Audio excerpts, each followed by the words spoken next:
Il n'est pas rare lors des funérailles qu'un proche du défunt prononce un éloge funèbre. Bien entendu, cette étape est loin d'être obligatoire. Si l'on a peur de parler devant un public ou que l'émotion nous coupe la parole, il n'est pas nécessaire de se forcer. Néanmoins, un discours écrit avec sincérité ne manquera pas de réveiller chez les membres de l'Assemblée d'agréables souvenirs.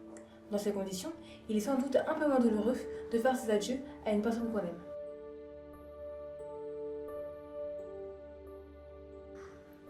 L'objectif principal d'un éloge funèbre est de peindre du défunt un portrait à la fois positif et fidèle. Il est cependant impossible d'avoir un avis objectif sur un proche. Vous l'aimiez à votre propre façon, le percevez de votre propre point de vue. Il ne faut pas se défaire de cette subjectivité, bien au contraire. Plus votre éloge sera personnel, plus il sera sincère et touchant.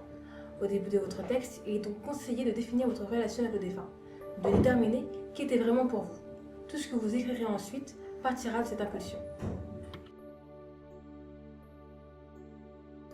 Pour ne pas créer de dissociation entre vous et l'Assemblée, il est essentiel d'illustrer vos propos avec des anecdotes.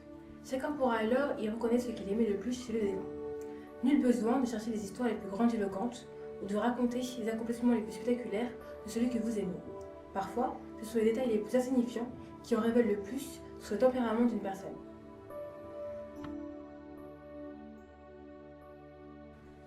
Il peut tout de même être incroyablement difficile de mettre des mots sur sa peine et sur son amour.